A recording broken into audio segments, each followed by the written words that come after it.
Let's get some analysis now as Donald Trump says he will make a decision on whether to strike Iran within the next 2 weeks. Joining us live is Sky News US analyst Michael Ware. Michael, thanks for coming on this morning. It's good to see you again. Look, it's interesting, this 2-week deadline, the latest from the US president. And Iran says, or has said in the past, that there's going to be no negotiating while they're getting bombed. Do you think that Donald Trump can bring Iran to the table and strike a nuclear deal in just 2 weeks? Well, I suspect that is President Trump and the White House's intent and its plan to keep the seriousness of the military threat against Iran out there in the hopes of pushing them back to the negotiating table and accepting a deal lesser than what Iran wants. Because, for example, the current American deal says absolutely no uranium enrichment in Iran, and Iran says that's a non-starter. One of the alternatives to that people are kicking around, don't know how viable it is that enrichment could happen somewhere else in another country, but that uranium that's enriched for medical and energy purposes could then be accessed by Iran. The problem is right now is that we have both the Israeli Prime Minister and the American President boxed in by this situation because Prime Minister Benjamin Netanyahu cannot finish the job in destroying Iran's nuclear capabilities without the United States.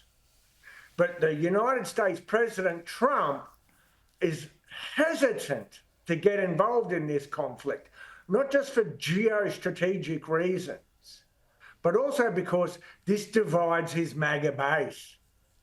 He came into power on the promise of no more overseas wars.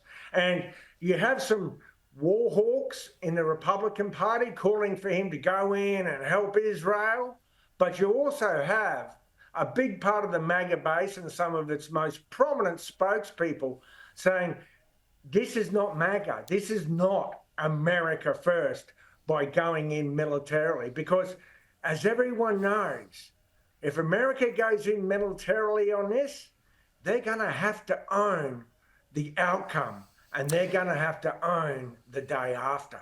Yeah, well, it's interesting because US National Intelligence Director Tulsi Gabbard, who said Tehran wasn't actually close to getting a nuclear bomb, has reportedly fallen out of favour with President Trump and is now sidelined. What's your thoughts on that? Yes, well, she actually made a short video that said that there were certain actors who were trying to foment tension between nuclear-powered nations.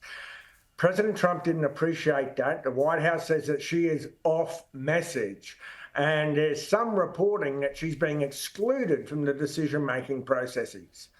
And that includes the Situation Room briefings that President Trump is having almost daily. And look, most of this centers upon trying to destroy something the Israelis can't destroy. That's the underground nuclear facility of Fordo, which is literally built inside a mountain. And the only bomb on the planet that has any chance of penetrating that mountain is the American GBU-57.